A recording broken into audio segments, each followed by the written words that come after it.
खैरपुर नाथनशाह में तबक़ियाती जिदोजहद की अॻुवाणी में IMF जी ग़ुलाम वफ़ाक़ी हुकूमत जी अवाम दुश्मन बजट, पेट्रोल ऐं ॿियनि बुनियादी ज़रूरतुनि जी शयुनि जी हथरादू वधायल क़ीमतुनि जे ख़िलाफ़ निकिरण उस में हथनि में प्ले कार्ड खणी सिटी प्रेस क्लब अॻियां सख़्त एहतिजाजी मुज़ाहिरो कयो वियो ऐं IMF जी ख़िलाफ़ छिती नारेबाज़ी कई वई।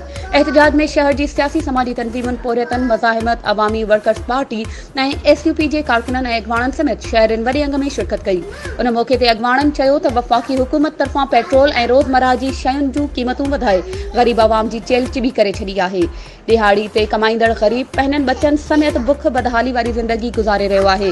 हुननि जो वधीक चवणु हुयो त अमीर तर थींदो पियो वञे ऐं ग़रीब आवाम ख़ुदकुशी करण ते मजबूर थी वियो आहे।